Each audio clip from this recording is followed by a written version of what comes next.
Good afternoon again, everyone.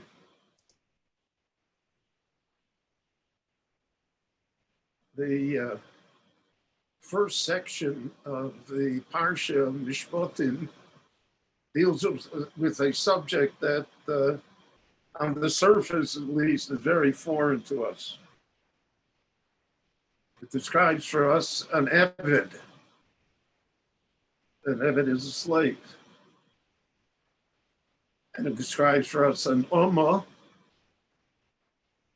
who is a female slave. The Torah prescribes different rules regarding how they become slaves and what is their status and how they are to be treated. And the Torah also prescribes that there are different categories of slaves. There's an Eved Ivri, which is a Jewish slave, which I'll discuss in a minute.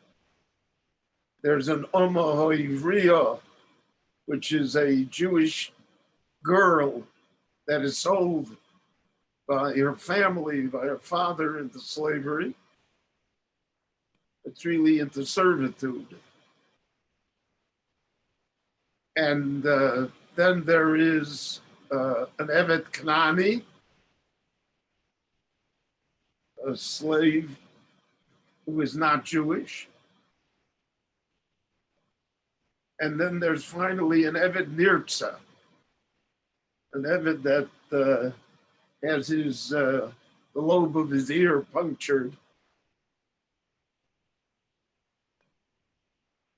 So he becomes a slave by volition, he voluntarily declares, "Ahavti es ishti v'ezbonai, lo eitzei lachofshi chinam."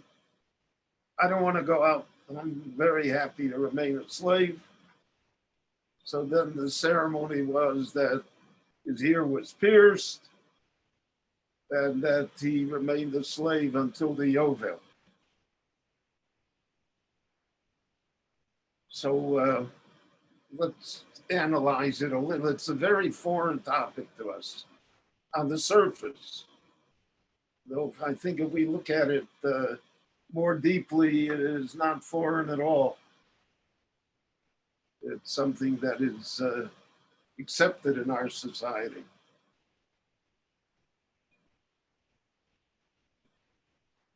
An Eved Ivri. How do you become an Eved Ivri? How does one become a Jewish slave? So the Torah prescribed two methods. One, again, is voluntary. Person is out of luck. He, so to speak, has no hope to do anything, to be able to support himself.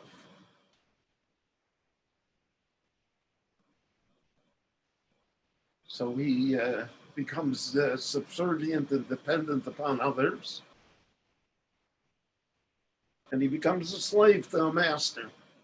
The master then has to provide for him, has to give him food, to give him shelter,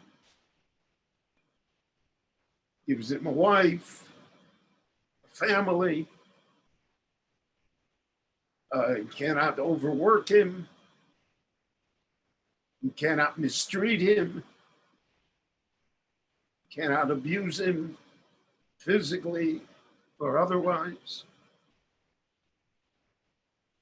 Chazal, in their wisdom, stated, therefore, Mishe kono eved la'atzmo kono odon la'atzmo.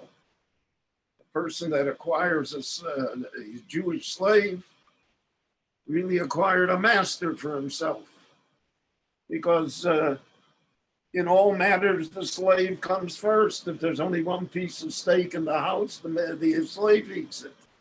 If there's only one pillow, the slave uses it.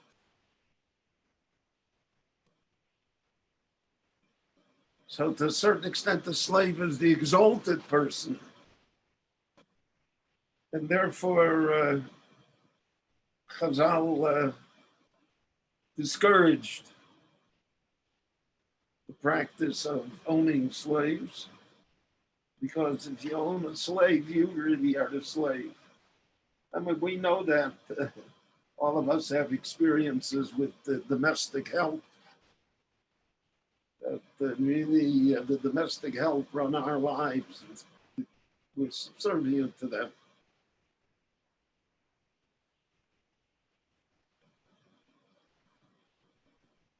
What happens, the second instance, what happens if a thief, a Jew, steals? So he has to make restitution. He doesn't have money. He doesn't have the ability to make restitution. So the court, the Bet Din, had the right to sell him as a slave. That money that they got for the slave, so to speak, was used for restitution for what the person stole.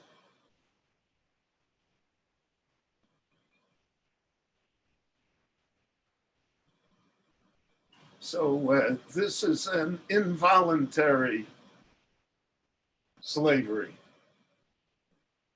I always thought of it in terms, the Torah does not prescribe for us prison, going to jail, which is a favorite punishment that exists in our so-called civilized society.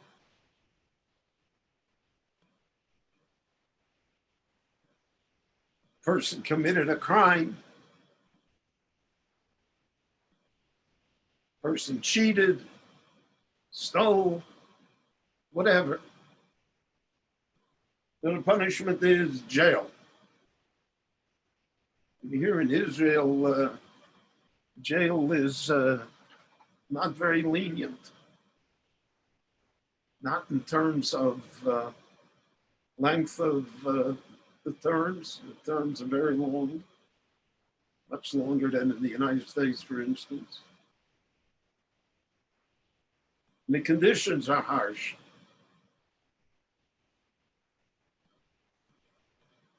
But if we think about it, prison itself is slavery. Because you have to get up when they tell you to get up, and you have to go to sleep when they tell you to go to sleep, and you have the food that you eat is the food that they give you. And if you're assigned work, that's the work that you have to do. Prison is little more than a form of slavery imposed by the society and its laws. So it's not so far distant in our minds from what the Torah is talking about.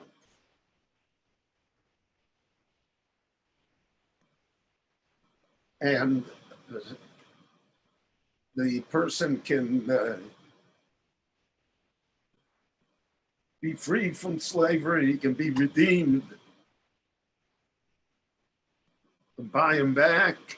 The Shemitah, the seventh year, releases an Eved Ivri. The Yovel releases all slaves, no matter when it falls, even if he was in slavery only 6 months or 8 months or less than a year. If the Yovel comes, he's out.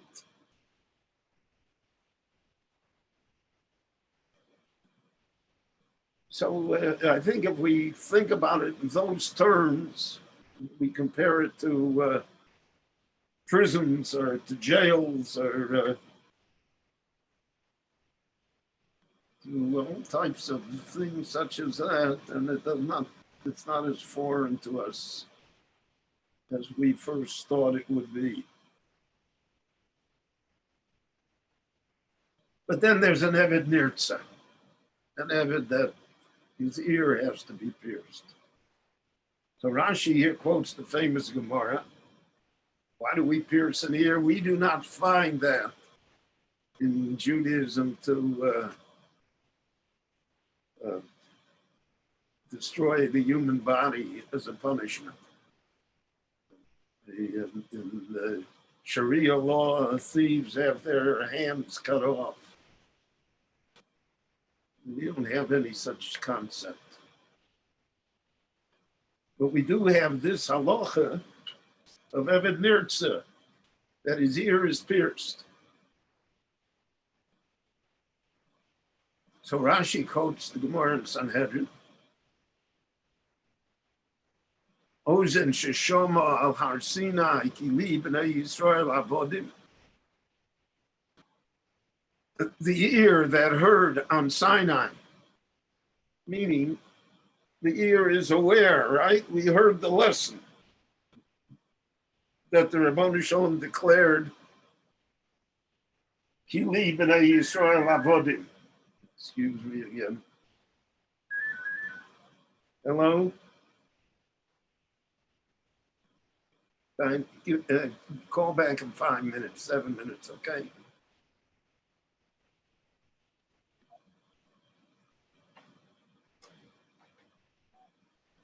Ozen sheshoma al har Sinai ki li b'nei Yisrael avodim.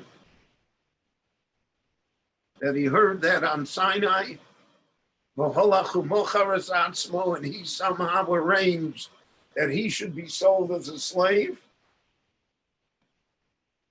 So whether he did so voluntarily or whether he did so by stealing, which is also a voluntary sin, that he knows what's going to happen to him. He realizes that he's going to be imprisoned. He's going to have to become a slave. So therefore we drill a hole in his ear. But the concept of Eved is that you cannot worship many masters at the same time.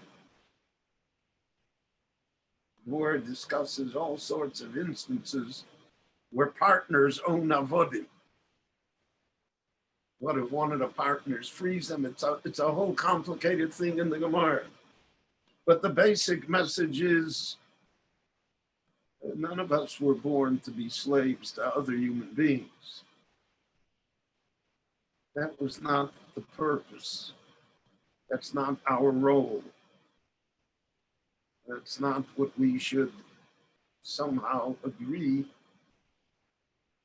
is a way to live in life.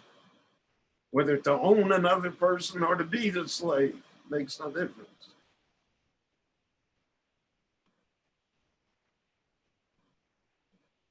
And therefore, this person that violated that, and he violates it by a voluntary act. The voluntary act is that he himself agreed to be a slave, or that he stole, and therefore brought upon himself the consequences of the punishment for thievery. He has to have a permanent reminder of the fact that he is a servant of God and not a servant of others.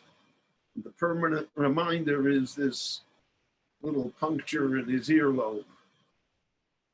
It's not really in the lobe, it's in the upper part of the ear. But that's a constant reminder to him. There are various forms of slavery in the world. We all know that there are people who are slaves to their professions or to their jobs or to their businesses or to social correctness or all sorts of forms of slavery that exist in the world. To be a slave is the highest compliment. Moshe Rabbeinu is called Eved Naaman, because of whom he is a slave to. He's a slave to the ultimate master. But to be a slave to another slave, that the Torah is not in favor of. And so that can apply to so many areas in our life that we are aware of. We're always afraid of what others say, do, etc. The Torah wants us to ignore all of that. That's a bitter form of slavery. That's the slavery that leaves a hole in your ear. And we're coming, believe it or not, to the Yom Tov of Pesach, but that's the Yom Tov of Bnei Chorin. We're not slaves. We are only under the service of the one and only Master, the Ribono Shel Olam. And if a Jew feels that way, so then there is a birth of freedom within that Jew that gives a different meaning and texture to life itself. So I want to thank you all for listening, and please continue to stay well, and we'll hear good news from each other. We're working to open the show, so just hang in there. We need you. Thank you very much.